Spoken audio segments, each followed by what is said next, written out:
everybody, and welcome back to the channel once again. What are we going to be talking about in today's video, I wonder? We're going to be talking about gun fitting. What is it, how do they do it, and how you can sort of fit your own gun at home. And gun mounting. They both go hand in hand. You can't have a good gun mount without a good gun fit, and you can't have a good gun fit without a good gun mount. So let's get straight into the video. So what is gun fitting exactly? Gun fitting is the art of adjusting a gun, generally the stock most of the time, to a shooter's dimensions.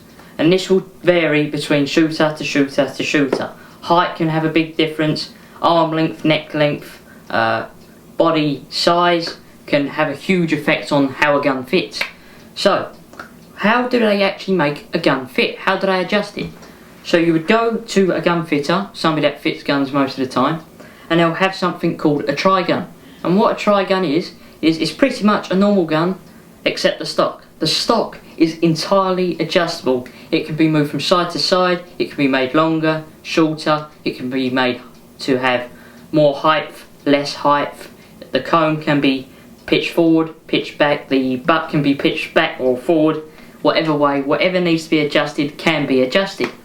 So, the gun fitter would ask the shooter to mount the gun, and the fitter will look down the barrel of the gun, so down the rib at the bead, to make sure that the bead is in line with the shooter's pupil. Generally, the bottom to the centre of the pupil is where they like it. Once the adjustments have been made, whatever needs to be changed has been changed.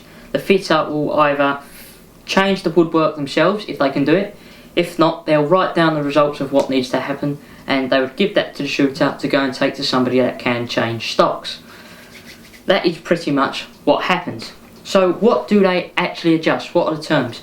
For a start, we have something called cast. And cast is when the stock of a gun is moved to one side. Generally, if you're left-handed, it will go to the left. If you're right-handed, it goes to the right. And all this is to do is to bring your face in line with that rib. Second of all, we have something called drop. And drop is measured from the back of the action, the front of the cone, the face of the stock, and the heel of the stock. And all it is just the changing of the vertical height of the stock. So if a gun is too high and doesn't have much drop, you'll be shooting high, you'll be looking down on the rib instead of along it. If it has too much drop, you won't be able to see the beads and you'll end up lifting your head. So this is quite a big factor in gun fit. Finally, we have one of the last main things, and that's length of pull. So length of pull is measured from the centre of the trigger to the centre of the butt plate. And all that is, it just depends on the person's body shape, their neck length, etc. Just to make it so it fits comfortably and is easy to bring up into the shoulder. That's really all length of pull is for. So, how would you actually fit your own gun at home? You've got a gun and you think it might need just a little bit of tweaking, a little bit of adjustment. What can you actually do? So let's get right into that. So adjusting our gun at home can be as easy as anything can actually be. And when I say adjust, I literally mean just tweaking your gun just to make it fit that little bit better. So what I'm going to do is I'm going to put some pictures up and I'm just going to explain to you how we can fix those sight pictures. So on the first picture, you can see that we're just seeing a bead with no rib. If you're seeing this when you mount your gun, or you're seeing no beads at all and no rib at all, it means the gun has got too much drop. This could mean one of two things. I.e., there is too much drop on the gun, or the gun is too long. So as we look further down the stock of a gun, it gradually gets lower in angle. So how can we fix a gun that has got too much drop? With one of these. This is a cone raiser. It's a plasticky silicone material, and all you do, just pop that on there and you'll just take that on. They do come in different little height sizes, 1 to 5 I believe, and all it does, it just lifts your head up just that bit to make you look down the rib quite easily. Quite simple. If you didn't want the tape marks on your gun, you could just get a bit of cloth, put that on top of the cloth and just tape it up tight to stop it from slipping. So we've covered what to do if your gun has too much drop. How about if your gun has too much cast? So on this first picture I'm going to show you, you can see that we're looking at the right hand side of the barrel. Meaning if you're a right-handed shooter, you're either cantering your head or there's too much cast. If you're a left-handed shooter, this means that there's not enough cast for you. On the second picture, you can see we're looking at the left-hand side of the barrel, meaning if you're a left-handed shooter, you're having too much cast or you're cantering your head. If you're a right-handed shooter, it means there's not enough cast for you. So obviously we can't fix a gun that has not enough cast without going and getting someone to either shave the inside of the stock or heating it up and bending it over the other way. However, we can change a gun that has too much cast with one of these. This is a Beretta gel pad. It's a little sticky gel pad that will just stick on the top of your comb and push your head over like this. So quite simply, you'll just stick that on there. It will raise your head just above the rib, however it does push your head over like so.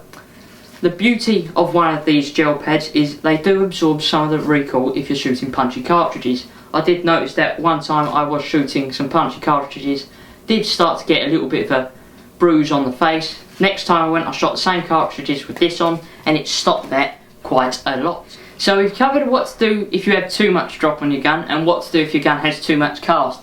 How about when you mount the gun, your face feels too close to your hand? How can you make that gun that bit longer?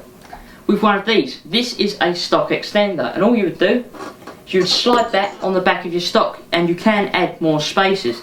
They do come in leather or like a black elasticy fabric or a camo one like that, and they're just quite handy to have in your bag if you find that you've picked up a new gun and it might just be that little bit too short. Another thing to remember that when you're making your gun longer, one, it will make your gun come up slower into the shoulder, and two, your face will be coming back along the stock, meaning you will be starting to drop your face along. So if your gun has slightly too much height to it, this will make it better, or if it's got too much drop, you might want to add a comb razor as well, just to make your face more in line. So let's get on to talking about gun mount in this next little segment. So gun fit and gun mount go hand in hand. You can't actually have a good gun mount without a good gun fit. You can't have a good gun fit without a good gun mount. But there are a few little key elements to get right first before you even start picking up a gun. And the first one is knowing what hand is your dominant hand. So generally the hand you write with will be your dominant hand. I am a right-hander, I write with my right-handed. If you write with your left hand, generally your left hand will be your dominant hand. Another thing to remember is eye dominance. Eye dominance does play a huge role in how you pick up the gun. So how do you know what eye is dominant? A lot of people say point and shut your eye, but that's not an actual great way of finding your eye dominance. So all you'll need is two people to find out how you have eye dominance, yourself and someone else. And all you'll do is the person that's not you, so your friend or your dad, your brother, your son, your daughter, your wife, whoever, all they'll do is they'll stand a couple metres away from you and they'll just put their hand under their eye like so. And when they say, you will stand with your back up against the wall, lift your opposite hand, so I would lift my left hand, lift your left hand up, point, then drop it. And what they'll do is, by looking, pointing at their eye, they'll see what eye covers it. So if I was to do it to you, you can see that my left hand goes slightly to my right, to my nose, slightly in between. That means I'm right to centre eye dominant, meaning my left eye does take over slightly. If your hand goes straight to the right, means your right eye dominant, in the middle, centre eye dominant, left between your nose and your eye, left to centre, and on your left eye dominant. What happens if you're right-handed and you've got a left eye dominance? What can you do? There's a couple of things. If you're just shooting, you can spend the time trying to practice mounting your gun with your left hand, or you can just mount and shut your left eye. Quite simple. If you want to keep both eyes open, you could shoot with a pair of glasses and you could put something like this on. And all this is called a dominant eye cover. It would just slip on your glasses and it would just make it just that bit faded, making your right eye that bit more dominant. So quite simple. So, you've got your eye dominance, you've got your hand dominance, you know what you're doing. How about mounting the gun itself? So let's go outside and we'll actually have a look at that. So mounting a gun is all about footwork, but before you even start mounting the gun, you want to make sure the gun is always unloaded. This gun is empty at all times. So, footwork, let's have a quick look at that. So, with shooting, it's all about the footwork. So, we're going to start off with our feet facing forward, shoulder width apart. And because I'm right-handed, we're going to be putting our left leg forward. So, half a pace forward, turn the toes in slightly. Now with our back foot, we're just going to turn that out slightly and we'll bend our front leg. The whole reason we do this gives us more movement to move, free movement to move comfortably, and we'll bend our leg just so our weight is just slightly forward there. So if you're left-handed, you would do the opposite. So right foot forward, toes in, back foot, toes out slightly, and just bend that front leg so your weight's over the top of it. So we've got our footwork down, so now it's just about mounting the gun. So I'm going to get my feet in place, left foot forward, turn, back feet out, and just bend that front leg. So now, gun is empty as always. We're going to bring the gun up nice and gently. Shut it under your armpit, just nice and relaxed. Bring it up slow, into the shoulder, and just bring your face down. So we'll do that one more time. Up slow, into the shoulder, and bring the face down onto the stock. And we want to be nice and smooth. So with our front hand, if we're gripping it, try not to grip the stock. Try not to squeeze it, because if your muscles are tight in your front hand, it starts to make that movement a little bit more rigid. We want to be nice and smooth. We want to be like water, smooth and gentle. If you're left-handed, it will be the opposite. I'm going to try and do this. So, right foot forward, back foot out, slightly bent, gun is empty. Right, let's try and do this left-handed. As you can see, I have to shut my right eye to get that in line. One more time. Nice and simple. So when we're mounting our gun, we want to be pointing at something quite level, like our light switch. And then we want to progress into pointing up at the ceiling and down at the floor. And when doing this, people will do one of two things. They'll either, when pointing down at the ceiling corner, they will push their face onto the stock of the gun, or when pointing down in the corner of the room, if they were shooting a target for instance, they would lift their head. And what we want to do is we want to be trying to keep our face in the same place as much as possible. Because if we was to move our face, it would, one, not go where you're looking, two, you could cause yourself a little lump on the face.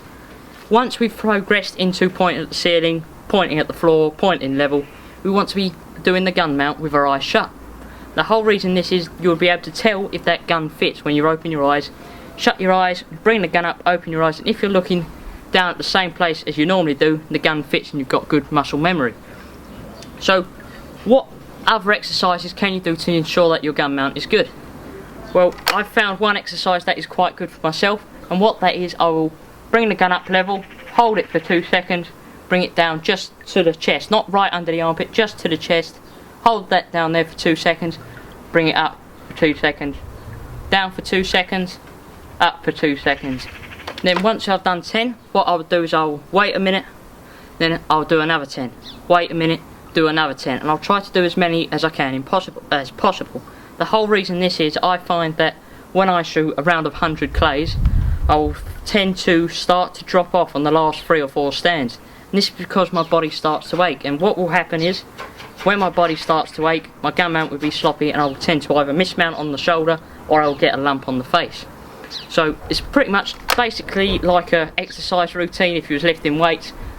Bring it up for 2 seconds, down for 2 seconds, and this just gets the body used to picking up that gun that many times in a shorter period of time. So everybody, this has been Country Boy on Cam. This is the gun fit and gun mount video. Obviously I am not a coach, I don't do gun fitting for a living. These are just tips I've read about and learned over the years of my shooting experience. If you did find that video useful, please leave me a comment, tell me if I missed anything out, and if you've got any ideas for videos, please send them over to me. Also, I have got social media now, so my Instagram is CountryBoyOnCam and my Twitter is CountryBoyOnCam as well. Quite easy to remember, and you will see my little icon on the left there. I will be posting new segments, any new feeds on videos, and just general information of what's going on in the shooting world of Britain. So, this has been Country Boy on Cam. Stay safe everybody, and I will see you in the next video.